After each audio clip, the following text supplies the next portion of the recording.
क्या है सर, मतलब हम बहुत तकलीफ हो जाते हैं हम लोग कि हम लोग कहीं कोई सुनने वाला नहीं है।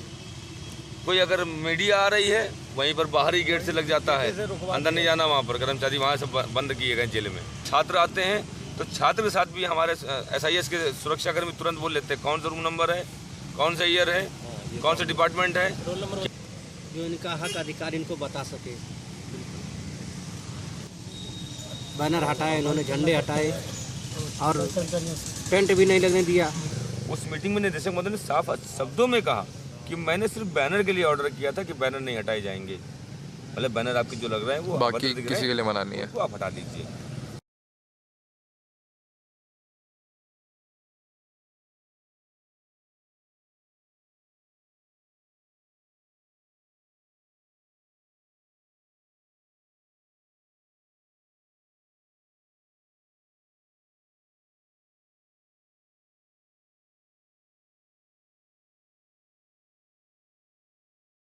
ये कब से कर रहे हैं आप, मतलब अभी तक जो भूख हड़ताल है? दिनांक 19 से हमने जो है धरना प्रदर्शन किया है 10 से 5।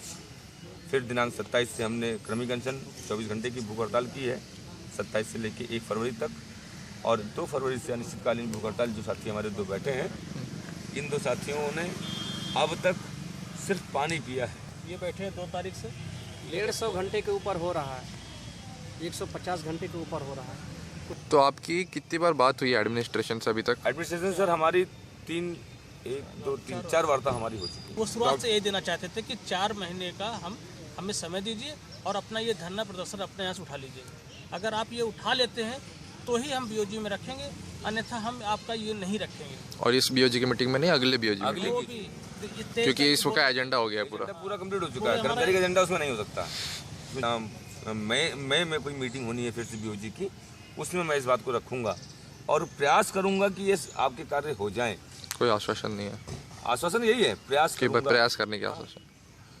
बीच का रास्ता ये किसने कहा आपसे? डायरेक्टर ने कहा? स्वयं निदेशक महोदय ने कहा कि आपको वही पत्र दिया जाएगा जो पूर्व में हमारे द्वारा गठित की गई कमेटी ने आपको दे रहे थे, जिसमें ये लिखा हुआ था कि आपकी समस्याओं को लेकर के हम BOG में जाएंगे, MHRD में जाएंगे और प्रयास करेंगे कि आपकी समस्याओं का निस्तारण हो जाए। अब आप अपना बोरिया बिस्तरा बांधिए और जाइए। ठीक है। फिर जो चौथी वार्ता हमारी हुई, इसमें डायरेक्टर, डिप्टी डायरेक्टर, डीन, डोफा और AR हरीश साहब और जो भी लोग थे हमारे। ये कब हुई, कौन सी तारीख? ये अभी थर्सडे को हुई थी सर, थर्सडे को हुई थी मीटिंग। उसमें भी यही कहा गया कि आपको जो है 4 महीने का मैं प्रयास करूँगा, नॉट श्योर। हमने कहा साहब आप श्योरिटी का एक पत्र दे दो हमें, हम उड़ के चले जाते हैं, श्योरिटी का पत्र नहीं दे सकते। साथी हमारे आए थे हॉल 1 से, वो थोड़ा सा कंफ्यूज थे कि यार आपका जब 2010 में सब पूरा हो गया तब आप क्यों मांग रहे हैं। तो हमने कहा सर अगर हम 2010 में, इन्होंने हमको कहा था जनवरी 2010 में इन्होंने कहा था, हमारे पेपर में रखे हैं कि आपकी मैटर्स को हम BOG में लेके जाएंगे, ये नहीं लेके गए। फिर हम लोग प्रयास किए तो फिर हम लोगों ने जब मजबूर हुए तो आंदोलन किया। आंदोलन करने के उपरांत इन्होंने कहा कि ठीक है, अच्छा अभी आप वैकल्पिक व्यवस्था को ये ले लीजिए, आगे फिर हम प्रयास करेंगे। ये तो 2010 के जो निकाला था उन्होंने, उसके बाद आपने किया था आंदोलन? उसने उसके पहले किया था, उसके पहले किया था तब 2010 में उन्होंने किया हमको। इसके बाद फिर हमने आंदोलन किया था अभी 2013-14 में, सितंबर, हाँ 2013-14 में, नवंबर अक्टूबर के आसपास। तब इन्होंने फिर एक कमेटी बनाई डॉक्टर की घोषी संरक्षण में, वो भी जहाँ का तहाँ वहीं रखा रहा। आज फिर उन्होंने बनाया कि हम एक कमेटी बना दे रहे हैं, आपकी समस्याओं का निस्तारण होगा। आज भी हम जहाँ के तहाँ ही खड़े हुए हैं, कहीं कुछ नहीं दिख रहा। इन्होंने 2010 का एग्रीमेंट का इन्होंने दिया, 2010 में इन्होंने दिया था डेट ऑफ ज्वाइनिंग से 1.5 हम अपना जो हमारा कंट्रीब्यूशन है वो हम एम्प्लॉइज को देंगे। आज तक वो 1.5 है कहाँ, ये पता नहीं किसी। मतलब हम कर्मचारी साहब क्यों आप धोखे में रख रहे हैं, हम आपसे क्या नाजायज़ मांग रहे हैं। हम तो खाली यही कह रहे हैं कि सर जो काउ रेगुलर्स को आप देते हैं, जो थोड़ा सा अंतर आपने हम में रखा है वो समांतर कर दीजिए बस, और वो आपके हाथ में है। तो देखिए कहाँ ऐसा है कि हम लोग क्या अकृत्य कर रहे हैं, क्या हम ड्यूटी नहीं जा रहे हैं। हाँ वही तो, इसमें तो लिखा है कि आप लोग ड्यूटी नहीं जा रहे हैं। लिख रहे हैं मेडिकल दे रहे हैं, फंड दे रहे हैं, तो बाकी लोगों को तो पता है कि इनको तो इंस्टीट्यूट दे रहा है, फिर भी ये आंदोलन कर रहे हैं गलत। हाँ। लेकिन उस मेडिकल में मुझे क्या दे रहे हैं ये उस समय, क्योंकि प्रॉब्लम में होगा तो किसी को कुछ पता नहीं होगा। मान लीजिए एक्सीडेंट हो गया उसका या फैमिली का, इन्होंने रेफर कर दिया, एजेंसी भेज दिया, वहाँ 1 लाख रुपए वो लगा दिया उसने, ठीक है। उसके बाद जब लौट के आया तो बोले कि आपका तो एग्रीमेंट था रेगुलर हॉस्पिटल का, इसलिए ये पैसा आपको रियम्बर्स नहीं होगा, आप ऐसा करिए कि इसको जो है किस्तों में आप इसको सैलरी से कटा लीजिए, देखिए, है ना। तो इस तरह का मेडिकल हमको दिया गया है, और फंड जो है हमको मिला है उसमें इन्होंने पीपीएफ दिया हुआ है। पीपीएफ इसलिए नहीं दिया इन्होंने क्योंकि इनको हमारा फिर एम्प्लॉयर बनना होगा, कहीं उसमें शो कर रहे हैं, मेल में भी शो किया है इन्होंने, ठीक है। एचईसी वर्कर बता देते हैं। आप बताइए कि आप लोग भी यहाँ पर हैं, क्या इंस्टीट्यूट में कुछ ऐसा एचईसी वर्कर भी है? एक तरफ लेटर में देखिए काउंसिल ऑफ वार्डन का पैड है उस पर, और नीचे चेयरमैन काऊ के सिग्नेचर हैं। फिर ये एचईसी कहाँ से आती है भाई? मतलब देना ना पड़े इसलिए वो बोल रहे हैं कि आप हमारे पास 3000 वर्कर हैं। फिर हम ये मान लेंगे, फिर हम ये मान लेंगे कि हमारे जैसे और भाई हैं, इनके पास कोई डेली वेज नहीं है, इनके 60 के अलावा जो हैं भी वो कॉन्ट्रैक्टर वर्कर हैं।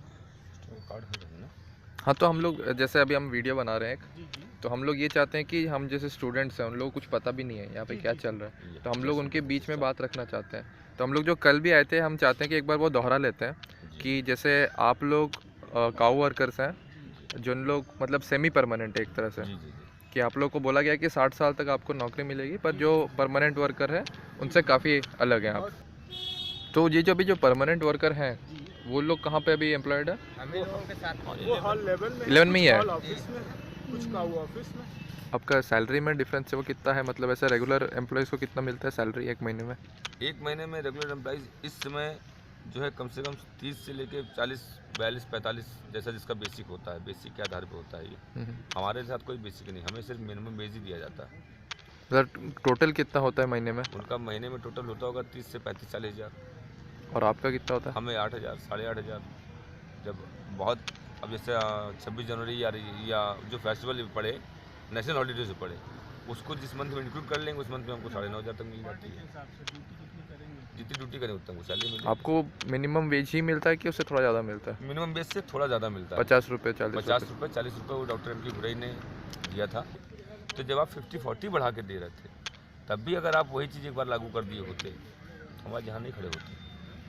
और सबसे बड़ी बात है, जब डॉक्टर ए.के. घोष साहब ने हमारे बनाया कि इन कर्मचारियों को कम से कम 1800 से 2200 के बेसिक मिलना चाहिए, जो न्यू अपॉइंटमेंट व्यास जी का होता है, उस अपॉइंटमेंट के आधार पर हमको ये बेसिक मिलना चाहिए, वो अभी तक संस्थान ने हमको नहीं दिया है। कहा गया है नेशनल पेंशन स्कीम आपको हम दे रहे हैं, लेकिन जब हमने भर दिया फॉर्म तो बाद में पता लगा नेशनल पेंशन सिस्टम में वो कन्वर्ट कर दिया गया। आपने लिखा है नेशनल पेंशन स्कीम, और फॉर्म आपने जब भर दिए, हमारे जमा हो गए सब कुछ, तो वो सिस्टम में कन्वर्ट हो गया। और वो न्यू पेंशन सिस्टम है। हाँ, न्यू पेंशन सिस्टम है। इसका डेट ऑफ जॉइनिंग बताइए। अब इसका मेन ब्रांच बॉम्बे में है, कानपुर में है भी नहीं, ठीक है। और जब 60 साल के होंगे तो फिर हमारी मदद कौन करेगा? इस पैसा मिलेगा भी नहीं है, इसकी भी कोई गारंटी नहीं, मिल पाएगा कि नहीं मिल पाएगा। काहे को कोई बॉम्बे जा पाएगा? क्यों पैसा मिलेगा इनको? कोई यहाँ कानपुर में होता तो किसी की मदद से मिल भी जाता। ये राम अवतार की डेट ऑफ जॉइनिंग दी हुई है 2002, 5वां पास राम अवतार। ये रामातौर जी हैं, ये हमारे बीच में नहीं रहे अब। इनका कोई एनपीएस में कोई भी इनकी फैमिली को कोई सुविधा अभी तक नहीं दिया गया। हमारे बीच में एक राम आश्रय चौधरी हैं, उनका आज तक कोई फंड नहीं है। पीपीएफ लेकर के आए, और वो पीपीएफ इस तरह से हो गया, इन्होंने बोला था कि हम हर 3 महीने में आपका फंड को आपके खाते में भेजते रहेंगे, पैसा कटेगा 3 महीने तक कटेगा, इसके बाद जब 3 महीना पूरा होगा हम भेजते जाएंगे। आज की स्थिति ये है कि मेरा पैसा काट लेते हैं, 6-6, 7-7 महीने हो जाता है, हमारा मेरे खाते में नहीं भेजते। वो 1, 2, 3, 4, 5, 6, 7 महीने हो रहे हैं, बताइए 7 महीने के बाद ब्याज कौन देगा? मतलब आपने पीपीएफ कटवा दिया है अपना, मगर 6-7 महीने लगते हैं उसे आपके रोक खाते लेते हैं तक पहुंचने में। खाते पहुँचने में। और इंस्टीट्यूट कहता है कि मैं, उसका इंटरेस्ट इंस्टीट्यूट कहता है कि हम 3 महीने में आपका भेजते हैं। 3 महीने में अगर आप भेजते हो तो 7 महीना कहाँ लग जाता है पहुँचने में? तो आप लोग एक बार बता दीजिए कि एक परमानेंट वर्कर को क्या मिलता है और आपको क्या मिल रहा है, उसमें क्या अंतर है?